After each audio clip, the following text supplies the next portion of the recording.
Yeah.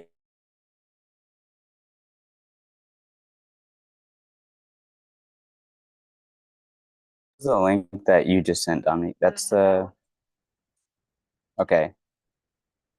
Oh, yeah. Yeah. Yeah.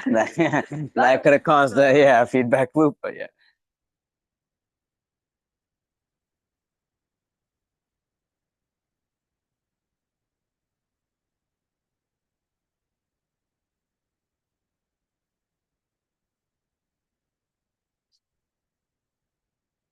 I did not. He could not figure it out. I'm so sorry. What is like for Zoom?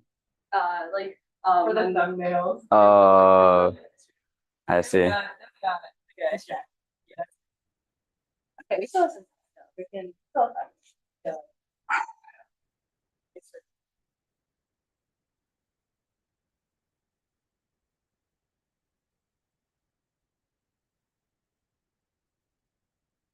So what is this building for? Just mechanical engineering or so I'm actually not totally sure what building three is.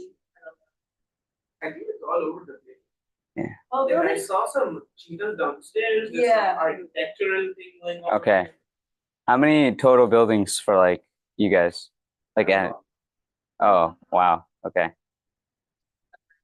Yeah, they're not in like chronological order in any such way. So it's Okay. like building 7 is like the one where you like see the steps, but like the big Yeah. dome one is building 10. Okay. And they're like kind of far apart, and there's like 10 buildings in between. Interesting. So I don't know how they numbered it. Yeah.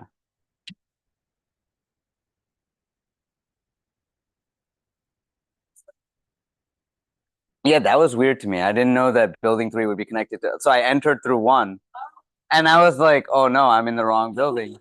So I like went outside and then I was in building 5. And then I was like, "Oh no, these are all connected." So then I looked at the map finally and I was like, "Okay, 3 is around here." So, yeah, that's new to me. At Rutgers, we just have one building. It's like, yeah, I mean, it's one building with all the class. Like, it's not building 2, building 3.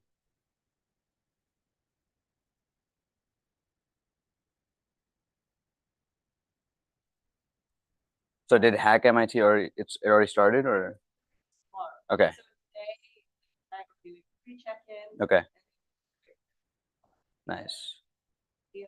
And it goes till Sunday goes Sunday, Sunday. yeah. Nice.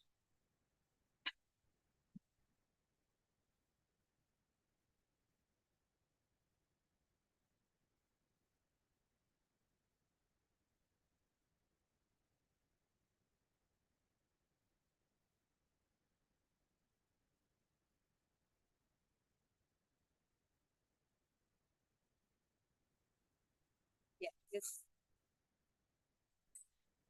Yeah. right. You want to do YouTube Yeah. Q&A?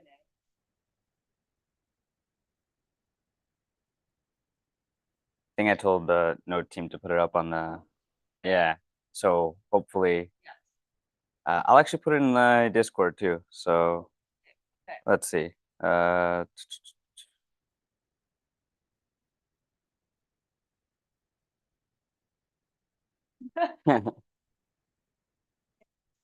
Or like, yeah. Can I be like cringe and say like the banana lunch? I don't know if there would be bananas. It's probably be out. Right? It's also during the weekend, so yeah, they won't refill. Oh, true. Oh no, I got bananas. Yeah, on the weekend they're usually closed. It's like past 6 p.m. Since you're here, like yeah. Just like I don't know.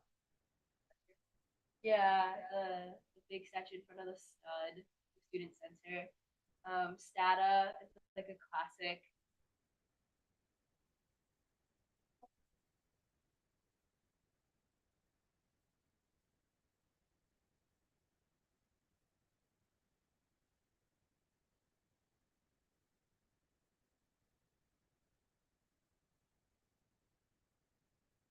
Okay, let me put it in both the Discords.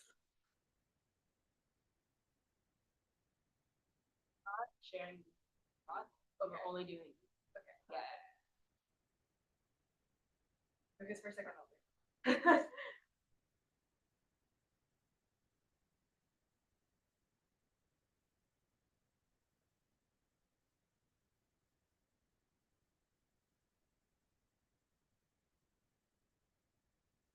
My worst fear is sending the wrong link when you tell everybody. I like at everyone in the Discord. Yeah. To like triple check. Yeah. Like, who is this gonna go to and where? Uh,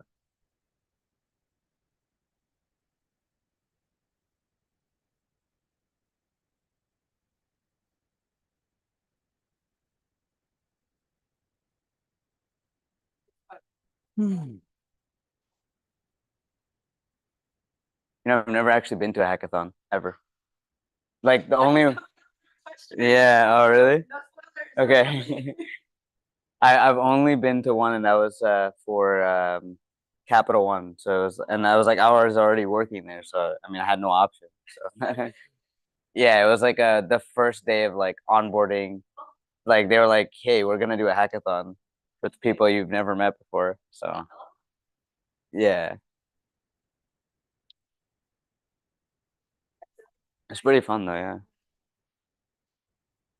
Mm. It's like I'll message.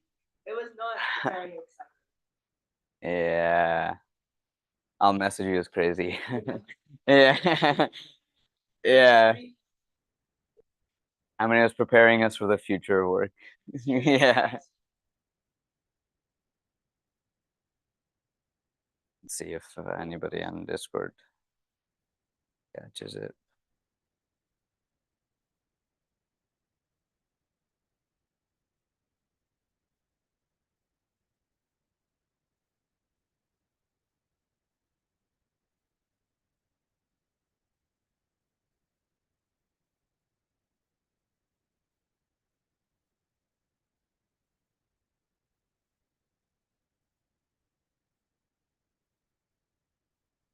We sent to the Knowt team too. Let's see if anybody wants to join from there. Yeah, makes sense.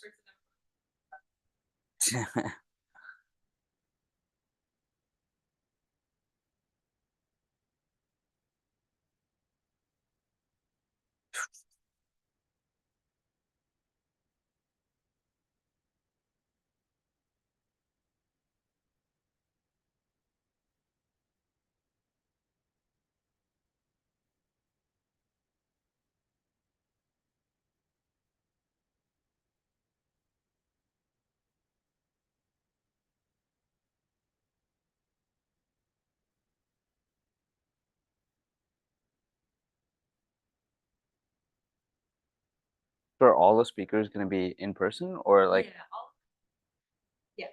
Okay. When is I saw the founder of Chegg was speaking too. Oh. He had like a medical emergency. Oh no. Had to get a new speaker. But unfortunately, not he will not be here. I was curious to meet him. Yeah. But yeah. That was a very unfortunate. Yeah. Oh man.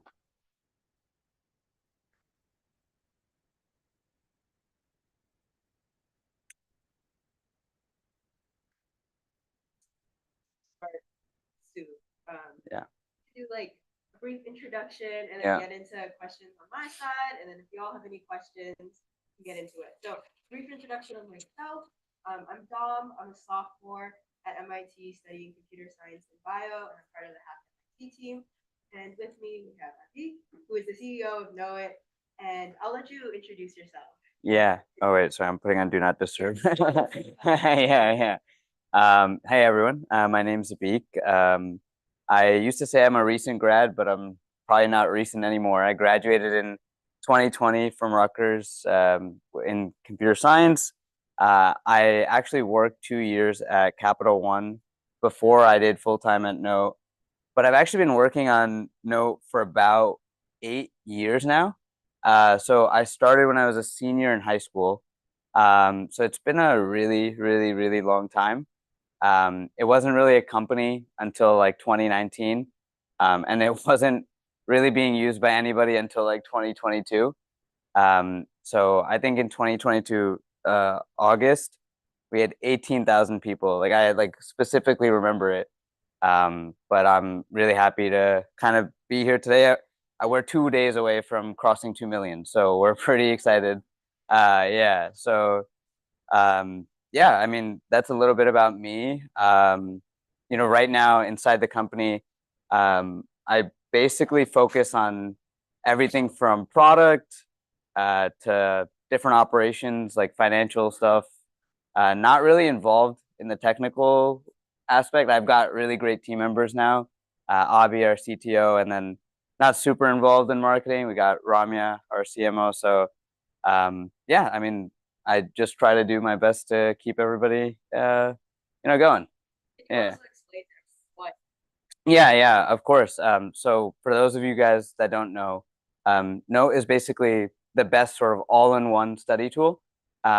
We noticed, or when I was starting in high school, I noticed that I wrote a lot of notes. I didn't really use flashcards much. I wrote a lot of notes. And for me, what I would do is like I would like reread the notes because I thought that was like really helping me study. And then I would get my grades and I'd be like, yeah, that's not really working. So Knowt is basically this app. You put in your notes, it makes flashcards for you, it makes practice questions for you, it lets you interact with the material rather than you just rereading it. And there's several like studies out there by very smart people that are not me that have shown that if you practice with the material, you're more likely to remember it. And that's really the core concept. With Knowt, we wanted it to be that all in one spot because we believe that if you can sort of write your notes in the same app where you have your flashcards, it opens up a lot of synergies that you don't get from like if you were using Evernote and then Quizlet, or you're using Notion and then Quizlet, or whatever other flashcard app, Anki. You don't get those sort of benefits of the synergy. Think of it like the Apple ecosystem, right? Like if you have the iPhone and Mac, it works better, right? So it's a similar sort of concept, but yeah, I mean it's a little bit about Knowt. Right now, I guess if you went up to somebody who knew about Knowt, the number one thing they'd say is we are the number one alternative to Quizlet.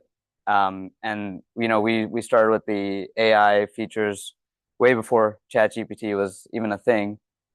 So yeah, it's a little bit about it. That was kind of my inspiration for reaching out. Actually, Yeah. I use Knowt, not Quizlet, Yeah. because I didn't like. So Yeah. definitely, like a lot of people are using it, and so I wanted to kind of ask about your creation process. So, like, what was one of the biggest challenges you faced when starting, and how did you overcome? Yeah. See, in 8 years, there's been so many challenges. So I'll focus on like some of the big ones. So first, I mean, I started in high school. I mean, I didn't really know much about programming. Like, and honestly, I didn't do like I didn't have to do much.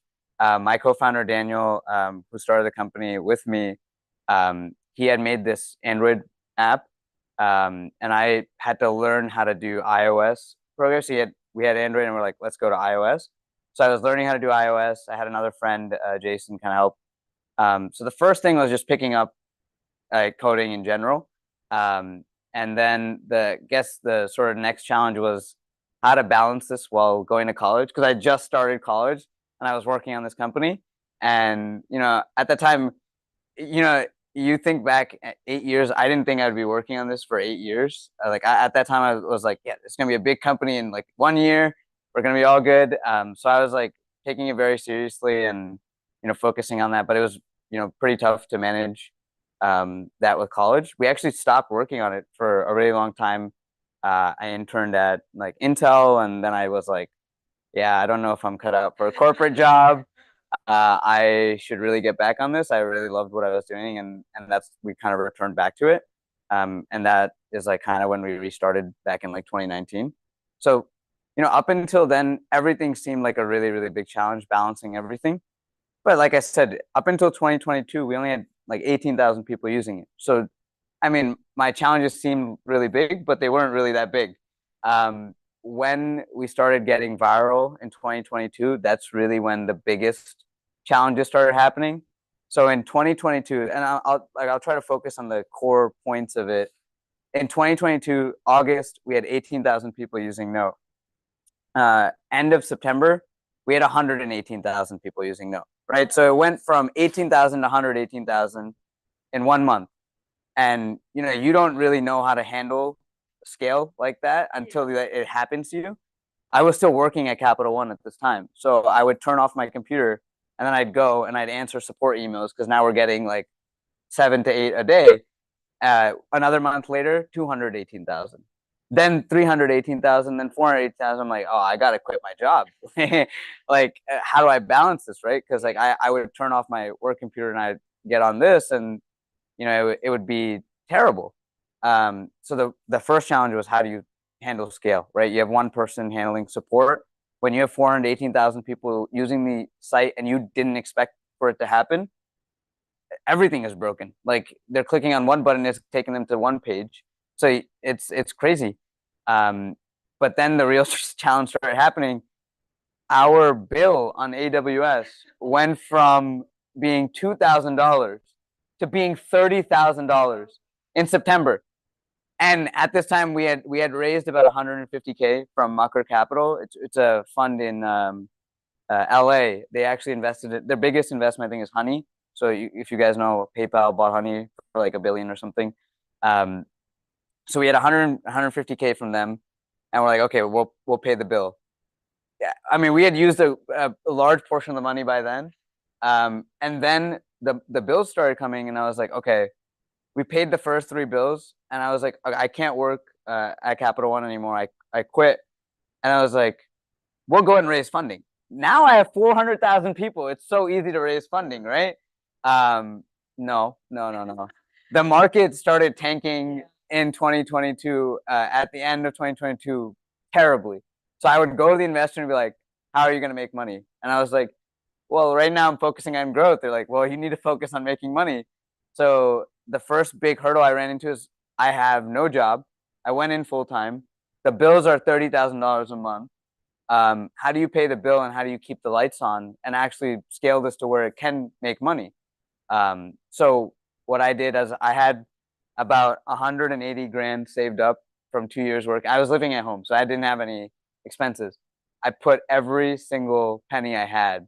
We didn't raise funding till July of 2023, so last year.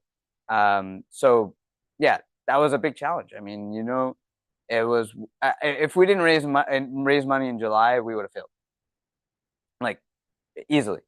So yeah, the biggest challenges I've had: fundraising, handling scale, and then dealing with the problems of just managing it all while you're going to college, while you're doing another job, or whatever it is. So yeah, I think those are, yeah, they like, when you boil it down like that, it doesn't seem like much, but in the moment, it's a lot. So yeah. Yeah. Like my next question. Yeah. Like, how did you manage all the aspects of like running such a product? You mentioned a couple Yeah. names. Like, Yeah. how did it go from this like small like project to Yeah. something as big as it now? Yeah, I mean, you don't get to a product of this size without really good people. So without like all the people that have been with us, almost impossible. Like, there's no way I could even do a good job without them. So I mentioned Abhi, he's our CTO, one of the brightest people like ever. And then Ramya, CMO, she is a marketing guru. She has her, if you guys, Eats by Ramya, she has a food Instagram. It's like, I say food Instagram, but she has like 500,000 followers on TikTok and like 300,000 or something on Instagram. I probably am underselling it. There's probably more. So she's done a really good job at marketing. And you look at our growth. A lot of the big companies, they spend a lot of money on marketing. To date, Knowt has spent $20,000 in marketing for 2 million people, right? So you can do the math. I mean, that's how we got here, and how it grew this large. We were able to build the product like really well, so people kept coming, and then we were able to market it really well. And I just made the UI look really nice, and and yeah, people switched over from whatever they were using, and obviously we got very lucky at different points. We developed the right product at the right time. So I mentioned earlier, like we were taking notes and we were turning it into practice tests and flashcards up until 2022. Then I was like A/B, like I was like using Quizlet. I was like, what are they doing that I'm not doing, right? Like, why do I have 18,000 people? They have 60 million people, using it every month. So I started using it, and I was on the right side of A/B testing, and I got a paywall for using like the Learn feature, and I was like, oh no, this is gonna be a problem. Like the Learn feature is their biggest feature. Um, so then I was like, we got to build this. Like we got to build it right now, and we spent the summer building it, and then in September they went from A/B testing it to like actually launching it, and everybody on TikTok, Instagram upset.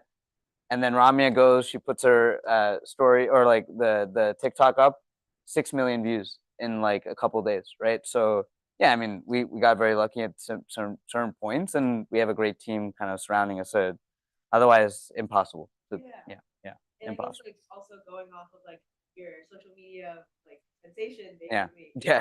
How has like user feedback influenced like the evolution of Knowt, and how have you taken Yeah. some of that into your like own design? Yeah, I think like it's hard to speak about other companies, but like from my perspective, I think we value user feedback so much. Some would say too much, because every time I hear like some user feedback that's not good, I feel like it's a personal attack sometimes. So I read the email and I'm like, oh no. I feel instantly bad, or sometimes rage. I'm like, oh, we gotta fix this. We gotta fix this right now. And sometimes it's important to know like people have different products that they like, and you can't please everybody, obviously. But we take user feedback so seriously, and I genuinely think that if we didn't, we would not be like wherever we are right now, and we're not even like a third of the way there. I mean, not even a tenth of the way there, I would say. But user feedback is so important. It's incorporated to everything in design. Like everything that we roll out is thought through like 100 times. Um, and I think the only reason you said you switched over because of the interface. Yeah, that's like us focusing on like how are people using this? What can we do better? And we have like a feedback thing on no, it's like knowt.com/feedback or something. And there's like like feature requests. So we monitor that every day. And the crazy thing is I still handle the support emails. So I average close to 60 to 65 emails like every 2 days. So in a week, in a week, like we're talking about like hundreds to 200s. When school starts, when AP season starts, it's even worse. But I'm looking at it, first, right? So I have a pretty good sense of hey where the problem is, and I always like if somebody's like I want to delete my account, how do I do it? My first reply is, well, why do you want to delete your account? It's not like here's the directions to delete your account. I gave up at some point because there were too many emails, but at the beginning I was like insisting, and at some point like I think on our team like somebody told me, Abheek, you can't do that, because like I was like, no, I won't delete your account till you tell me what's wrong. And yeah, that was not great, but that's like I said, we take it like super personally sometimes, not always the healthiest thing, but focusing on user feedback is the number one reason I think we're standing,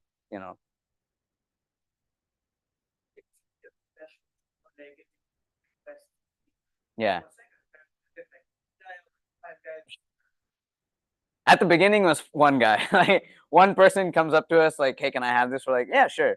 Now it's like there's so many features, and you have to think of it, there's like business objectives, and then there's like just like objectives of like building a better product. So you have like you have your own things planned, and then a user comes to you like, well, you just rolled out this feature, but I didn't want it this way. I wanted it this way. So you have to kind of think like, hey, do I just push back my milestone or like my like whatever I've planned and just do what they are asking for? So the way we kind of do it is like if you just make a normal request like in a normal period where we haven't launched a new feature, we'll consider it, and then we kind of map it to like business alignment and also just like product alignment. Like, okay, we're gonna work on this eventually. But if it's like during a release time, so we just launched like this huge update for gamification. So if you guys like use Duolingo, like we added like XP, coins, streaks, like all that stuff this last couple of weeks. And now people are coming to us with feedback like, I don't care about this, I don't care about this, I want this like this. At that point, I'm taking it, as it comes, right? So one person says it. I mean, you have to think of it, a fraction of the people are emailing you, right? Like 100 people are frustrated, one person is emailing you, right? So even if it looks like one email, very high chance it's like more than one person. It's just the other people are just not kind enough to email or frustrated enough to email, but they're still frustrated. So it depends. Like there's no clear answer, but I think we also have a good sense of like gut. Like if somebody requests something and we're like, when we were planning this, we knew that this was going to be a problem, then obviously it becomes a higher priority, right? Like, yeah, there's no easy answer, unfortunately, but it's about gut and just yeah. I mean, if a lot of people request it, then it's easy. Yeah, you got to do it. So Yeah. yeah. I guess like from following off that question, like how would you like risk manage? Is there any like was there ever a time where you like made a change? Oh, maybe just out or Yeah, I think every update we've done has been met with severe backlash every time. And just think about it, whenever like Snapchat gets update, Spotify gets update, you're probably not happy. Like you're probably not. Like eventually maybe you'll like the feature, but at the time you're like, "What? I loved using this before.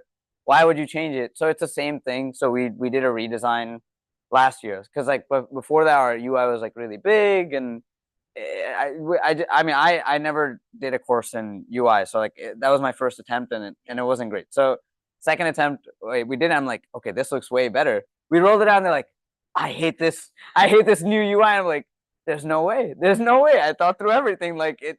So yeah, the feedback was like extremely negative, but now everybody loves the design. So yeah, I think sometimes you get backlash because it's the new feature, but like taking things and then like I said before applying gut where it's like no I think we should just stick with it for a little bit and see how it happens.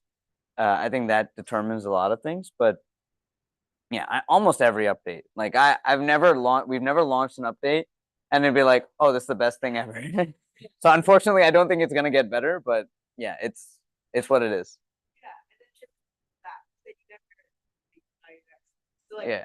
when and how you learn how to just run like a company and like, what was that experience? Yeah, I don't think I still know how to run a company. Many people would probably say that even inside the company, Yeah. but no, I really love what we're building, and I think we just kind of like push through whatever we have. Like, I mean, we're trying our best. I mean, at the end of the day, taking user feedback, implementing it, coming up with design, hiring really good people that know what they're doing, and then that can set us straight. Be like, Abheek, you're wrong. This is how you should be doing it. So yeah, it's all about that. But learning how to do this, I learn every day on the job. I mean, at this point, I'm putting in like majority of my day for the last 6 at least. So I've learned quite a bit on the job. But yeah, I mean, I don't think anybody like learns how to run a company in a classroom, and yeah, I definitely didn't, and I'm still learning, and it'll continue. I mean, there's probably better ways to run a company, but we're doing the best we can, and I think our main objective is if we build a really good product, everything will sort of align itself.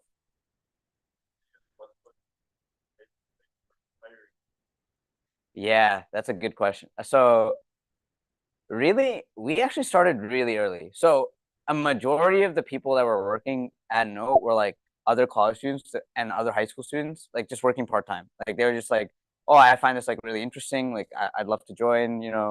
And so throughout like Rutgers, like we were just getting every other like Rutgers student or whoever. And then I would say like in 2022 when things started getting like really, chaotic and growing really fast, we hired started hiring people. So we have actually uh, 3 or 4 people internationally, like so in Lebanon, Brazil, Indonesia. Um, these are not like just contractors. They're like students, so like they were studying at the time, and they graduated, and now they're like, employees, like or like full-time contractors or full-time employees. So really, like officially, like hiring 2023 when we raised our like seed round. But we've always had help. We've always had team members join. We were like a ragtag kind of team. We're giving shares out. We didn't have too much money. You'd get paid like $200 or whatever. So whatever we could do to survive. And then we got our seed round. That was a lot of money. And that was when we started taking a salary, and that's when we started giving other people a salary. So not too long. It's been 1 year, just 1 year. So yeah, it depends on what you call hiring, but yeah, we have like a pretty unfamiliar story to many people. Like I don't think many people should have been hired, but that's a different conversation. Question. Yeah. Looking back, is there anything you would do differently? Like any key lessons you learned either on the technical side or more of the business side? Yeah, the easiest way to answer this, I would do everything differently. Like every single thing, every decision differently. I mean, once you get to this point, you learn how many mistakes you actually made. So we made a lot of mistakes in terms of like a business side and in terms of a technical side. One, I mean, like the technical side, I mean, our bill shouldn't have been $30,000 a month, right? So we obviously had some issues in how we set up the back end. I mean, nobody was expecting 100, 200,000 people to join. So, you can't do anything about it. Looking back, if we had avoided that, we would have saved probably like 200 grand. Sure. So that's a mistake. And that's a thing that we learned from. Like I said, we hired a bunch of people. We gave away a lot of shares that we maybe didn't need to. So, that was, maybe a mistake. Other things, like from a business standpoint, when you go out and raise money, there are hundreds of things that you do wrong. I pitched to, I think, close to 110, 120 investors before we got around. So yeah, I messed up 110, 120 times. So yeah, I would go back and I'd change a lot of those things, but that's part of it. I think you cannot avoid it. It's just you just gotta kind of move on. But yeah, if I could change something, I would change everything. Yeah. The next company, if I had to ever start one, would probably be a lot more organized and but we would see. Yeah. Yeah. What other like a list? I feel like we've gotten sidetracked, which is great. Yeah. I guess like Knowt's like main goal is kind of to like make education more accessible. Yeah. Is there like, are you interested in education, or like where do you see like the future of Knowt going? Yeah. Yeah, I think the biggest thing for me, it's not that I love to have a company. Like I mean, yes, of course, like I've always, wanted to be, somebody who creates a product and can see it be delivered. But I genuinely have an interest, I think, to change how education is handled. I think there's a lot of things wrong with it. I mean, I'd probably get under fire for saying everything wrong with it, but I believe there's a lot wrong. I think there are certain things that shouldn't be done a certain way. And for us, the goal is to make Knowt big enough so that we can have a large scale impact, and shift sort of the understanding that we have of education right now, right? Going to like super expensive colleges, not having the proper resources in other areas. There's a lot we can change. And I think the goal is eventually, if we can build that sort of all in one platform, that we can have everybody here on the site, we can create sort of a seamless experience. I don't know if you guys use it at MIT, but like at Rutgers, we used to use Canvas. You guys use Canvas? Yeah. So like if you're a student, you're using like 7 different tools, Canvas, God knows what, Notion, whatever. So the goal is to simplify it, streamline it, and if you can do that, you might even be able to lower the cost, because if a school has to pay for all these different tools, each has their own price. That comes back to the students, right? Tuition or whatever it is. So the goal is to have such a large impact by creating that sort of all-in-one ecosystem, that we can have a larger impact at scale. Like I mean, right now I can point out the issues, but I won't be able to impact them. Like nobody's gonna take us seriously right now. But yeah, the goal is, and that's always been the goal. Like I genuinely like it starts as a simple problem to solve, and that's the only way to do it. You solve one problem, you solve the next problem, you solve the next problem. But yeah, the aspirations here for us, and we truly believe this. We don't think any sort of ed tech company has really innovated in the last 20 years. If you use Quizlet today, the only reason it's different today is because of us. And if you look back 3-4 years ago, Quizlet hadn't changed in 15, 20 years, right? So, um, we are applying pressure where I think a lot of people weren't looking.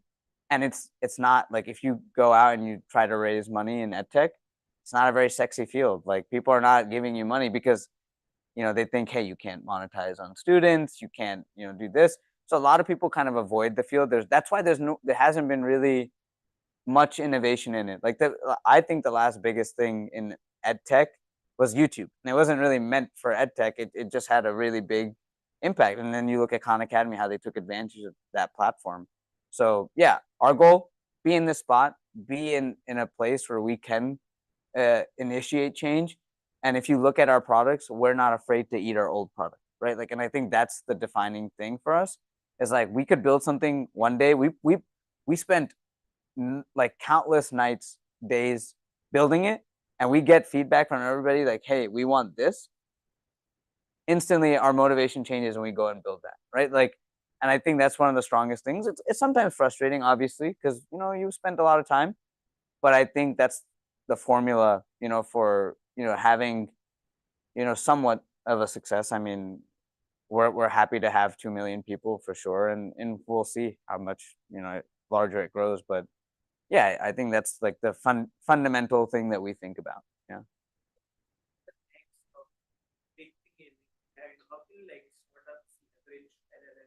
Yeah.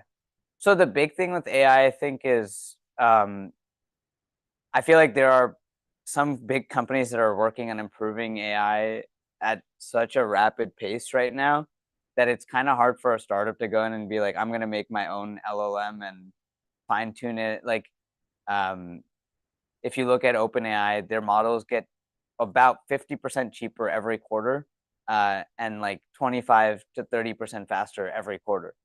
So it gets faster and cheaper. So no matter how hard you work on building your own LLM, at some point you're gonna get sort of like outpaced by these guys, right? So if you look at OpenAI, they just launched a model like what 2 days ago for solving math problems, right? Like there are probably large companies, Chegg and others, that are probably working on LLMs right now to solve those problems. But what you have to realize is right now, my prediction at least is that AI is going to get it is going to be democratized, right? Like everybody has a smartphone, right? Every website, every app is going to have AI. It's going to get cheaper. It only gets cheaper. It only gets faster from here. So the way to kind of leverage AI is to build a great product experience that takes advantage of the AI. That's what we believe, right? Like, and yeah. Oh, awesome.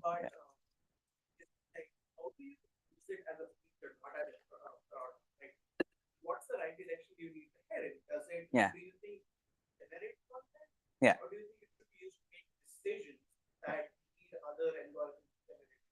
Yeah. So hot take, might get called out for it, but like I'll say it anyways. The best example to kind of look at in this field is a company like Chegg, right? So if you look at Chegg, they had a manual sort of process for how content is created, right? So you post a question, somebody manually goes and answers the question for you, right? Like wherever in the world they are, they're answering the question for you, right? Now, what ChatGPT did is they put AI behind that same flow, right? So you go on the internet, same as usual, but instead of a delay where a person answers you, now an AI answers you, right? So they sped up that solution, right? Look at Chegg stock. it's down 80-90% this year, because when you're paying that much money, you want an instant answer. You don't want an answer 2-3 days later, right? It's a factor of convenience. Now, what we believe is that when you create products like that is a feature, right? Like the answering questions instantly is a feature. If you look at the top 10 apps on the App Store for education, I think 6 or 7 of the top 10 are scan a problem and solve the problem. Like you can open your App Store and see it's like Quizzard, Answer Gen, whatever, right? All these are features. Like they're not like product. They can be replaced. Like someday Google decides to add Gemini right into the search. You type in your problem there and it'll solve it. You're not going to pay for anything, right? You're going to put it into Google and you're going to solve it. It's going to solve it for you, right? So that's what we consider a feature, right? A product is an experience, right? So if you look at Chegg, the reason it's kind of gone downhill is because people would go on there, ask a question, get off. It's not really where they spent time. Like you weren't spending time there. On Knowt, Duolingo, Quizlet, these apps, you spend time. You spend study, like you're spending study time. So our session time, 20-30 minutes, right? Like, and if you look at companies like Chegg or any of these question answer apps, session times are probably 20-30 seconds, maybe a minute if they're lucky, right? So the way you have to view it is, how can you build AI into the already great experience you've built? And the right answer here is you need to understand how your users are using the product and understand how you can integrate it in the right ways. We've tried. I mean, there are certain things that we have which are just like features. We haven't cracked it how to like tightly integrate it into our product. But if you think of it as a whole, right? Like people are using Knowt for Knowt, and the AI is an additional thing, right? It's they're not like just coming here for AI and then like moving. Right? Like, so I think the right answer here is the companies that will succeed in the future are companies that build a great experience, have a great product that would last without AI, but AI intensifies the experience. And these are the companies that will last and will succeed. The other companies that are just using it for instant gratification for a user, they're going to get crushed because this model is going to get cheaper and it's going to get faster. So everybody can put it, right? That's why the top 7 or 8 apps in the App Store are the same, because one is offering it for free, one is taking the cost. So the answer to your question, I think, is like build a really good product, find ways where AI can help your product, help people achieve the goals in your product. And that's really the right way to build a scalable company that won't get replaced. So I talk about the question generation apps. I don't know if anybody saw the keynote for Apple just a couple days ago, but they added like a new like camera button. So if you like press the camera button, you can search Google or ChatGPT right there. So now you can take a picture inside of it's built into the iPhone for free. Take a picture and answer a question. How many people you think are going to download your app and go out of the way, when it's built into the phone? So it's very important to know, is it instant gratification or is it an addition to what you're already achieving in the product? Go for it. Yeah.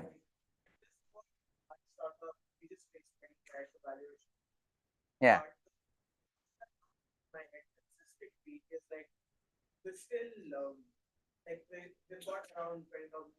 Yeah.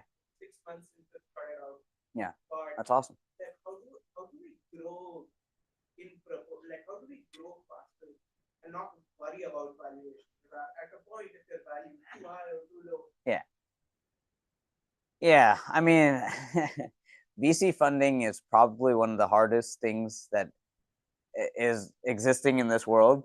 And that's because it's not really based on core fundamental things, from what I've understood, right? Like certain things are very fundamental. Like obviously you have to have certain amount of users.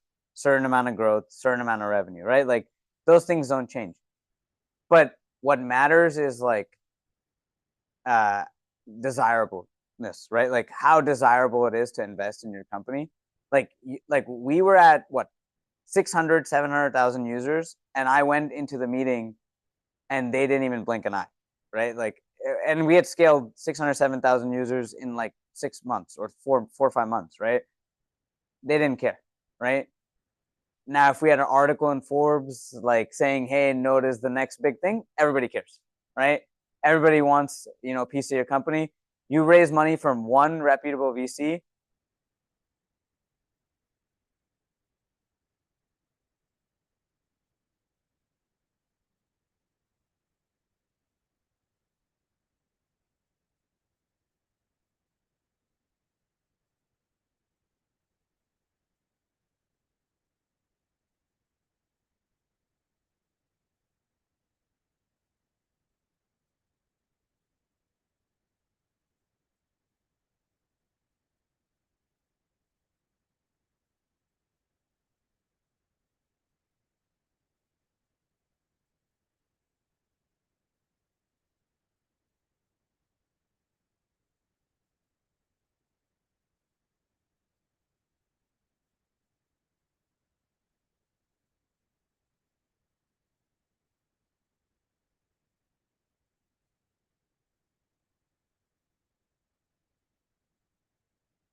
Anywhere. Otherwise, you will give up 100 times after. But yeah, if you're coming here just for the experience, like, and trying to build something in 24 hours, I obviously have never built anything in 24 hours in my life. Not even the coding assignments that were given in school, like never. So I can't advise you on that aspect. all I can say is good luck and I mean, create something that you like and that's basically it. Yeah, for sure. Are there any YouTube questions or Q&A from the audience before I ask my last question? Any? Oh, there are YouTube questions. wow, Okay, okay. Oh, it's the audio cut out. Yeah. They're mainly the questions are about Knowt generating revenue. So Yeah. we speak about that and like how does it afford to take users, and if it's a free application, how is it making? Yeah, so we have two ways of making revenue. One is simple ads. So if you come onto the site, you're a free user, you're gonna see ads. Kind of no way around that, unfortunately. I was actually a big advocate for not having ads ever, but once you see the bills coming in, everything changes.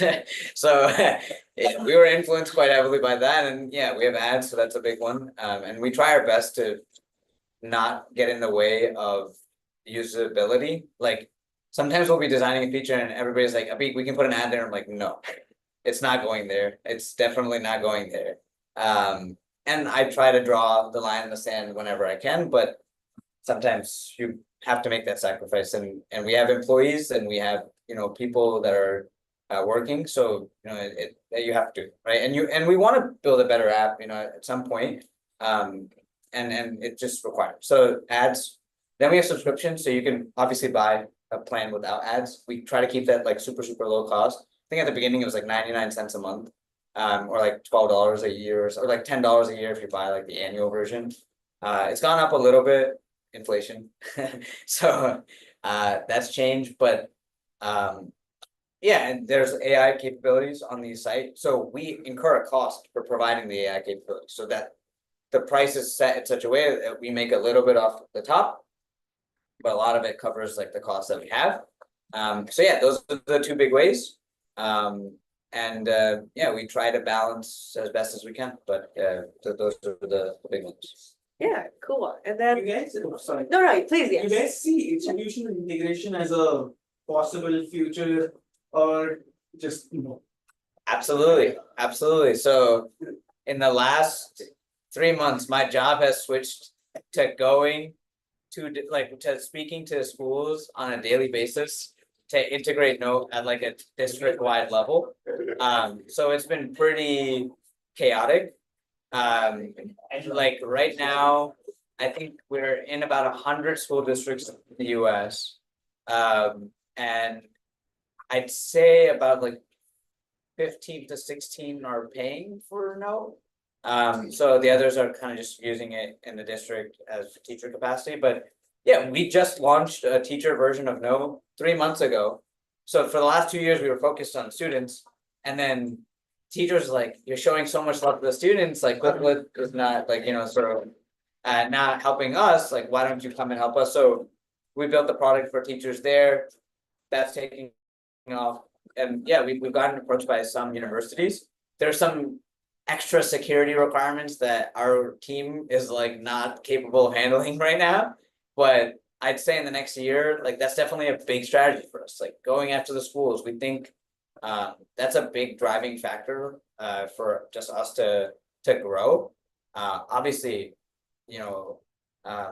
schools don't like always reach out to you. So I don't know how many of you guys, I don't know if anybody's from New Jersey, but like we have like Edison or like there's a bunch of big districts there that are like they have like hundreds of students using it. And we don't have agreements with the school or anything, but you can see how many people are using it. I think in total there's like 600, 700 districts like that have at least one student or one teacher using it. So it's just a matter of like having a team that can go and outreach. But yeah, it's definitely a big strategy for us. Yeah. All right. I think that can conclude and like wrap up if anyone doesn't have any final questions. This fireside will also be on our Discord and on our YouTube. And if you would like, we can also share your contact, like your email and Knowt and everything. So yeah, thank you so much for traveling and taking the time to meet. Our hackathon is tomorrow. We're gonna take like a quick break, and then our next workshop will be in about 10 minutes. So thank you so much, everyone. Thanks for having me.